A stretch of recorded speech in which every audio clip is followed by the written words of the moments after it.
Every now and then a song comes along that's just more. It's not just a melody, it's pure poetry. Today we're going to break down one of those masterpieces, Saiyaara Reprise. We're going to go line by line to really uncover the incredible story of love, constancy, and hope that it's telling. So, let's get into it. Okay, so right from the very heart of the song, we get this one line that just hits you. This is the bedrock for the entire emotional journey. The speaker is talking to someone they call Saiyaara, which means a planet or a star. And they just state this simple fact: you haven't changed. This immediately sets up the song's central theme, this push and pull between a world that's always changing and a love that remains constant. So, to really get that core theme, the song first has to build a foundation for this connection. This first part is all about establishing the eternal, ever-present nature of this love. It's presented as a fundamental truth long before any conflict is even mentioned. I mean, what a beautiful way to put it, right? The speaker isn't just saying, "Hey, I love you right now." No, they're claiming their existence across the entire spectrum of time. This love isn't just some fleeting moment. It's a constant thread woven right into the fabric of the other person's past and their present. Think about what that really means. It's such a simple line, but it's so powerful. By claiming the past, the call, and the present, the oj, the future is totally implied. The speaker is basically saying, look, I've always been with you. I am with you right this second, and I'm always going to be with you. It's a love that operates outside the normal rules of time. And then it goes even deeper. This connection isn't just an external thing, like a memory or a companion. The speaker has actually become a core part of the other person's being. They're their conscience, their gut feeling, literally the voice of their heart. It's a guiding force from within. So when you have that kind of deep, internal, timeless bond, well, it naturally leads to the next stage of this journey. And that's the complete fusion of two separate souls into one single entity. So check this out. On one side, we see the individual's qualities. You are courage. You are intention. Great. But then look what happens. It fuses. It's not just you anymore. It becomes us. The line, "You are half in me, I in you," is just this perfect image of those individual strengths being shared, creating something stronger together. And this is the key takeaway here. This has moved way beyond just a partnership. It's not about two people who support each other anymore. The song is describing this profound merging of their actual beings, to the point where you can't even tell where one person ends and the other begins.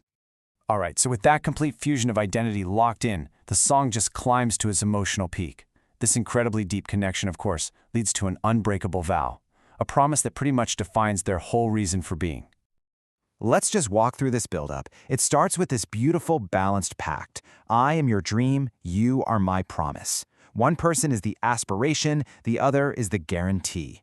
Then it gets stronger, into a resolve. Neither of us will break. But then, look at how the stakes get raised. It escalates into a life or death situation. I would literally die if I can't have you. This isn't just a promise anymore. It's an existential necessity. Now that we get just how deep that vow goes, the song shifts to show us how this crazy intense love actually plays out in the speaker's everyday life. And it turns into this constant, singular devotion.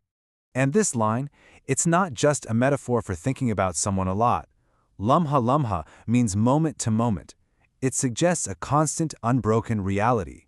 The beloved's name is always being said, like a prayer or a mantra that fills every single second of the speaker's existence. This idea of singular devotion is exactly what the song is getting at. It's a complete absorption in another person, and it's captured perfectly in the next line, "Hai tujhko hi gaun," which means, I sing of only you. All of the speaker's creative energy, their entire song, is for this one person and this one person alone. And that brings us to the final, beautiful conclusion of the song. This last part finally addresses that central tension, the reason for the song's sad vibe, and it gives us a really poignant answer. So this is the big question, right? You might be asking yourself, if we've just heard all about a love that transcends time, fuses souls, and is based on a life-or-death promise, why does it sound so sad? Why is there so much longing in the singer's voice? And here's the answer. And it's so brilliant and simple. The problem isn't the love. The love is perfect. The problem is everything else. The sadness is coming from their circumstances, which the lyricist so beautifully describes as the weather just being a little upset. It's a temporary external storm causing all the trouble, not some flaw in their bond. And just like that, we're right back where we started, returning to that powerful, reassuring line. In spite of the storm, in spite of the upset weather of their situation, the speaker looks to their constant, their Saiyaara, and confirms the one core truth. You haven't changed. The foundation is still solid as a rock. So what exactly is a Saiyaara? It's a celestial body, a planet, a star. And think about it. In the huge, changing cosmos, what's more constant and reliable than that? In the song, the beloved has become that celestial anchor for the speaker. While the weather on our little planet might change every day, the stars and planets up in the sky, they stay put. They're a fixed guiding light, and their love is that light.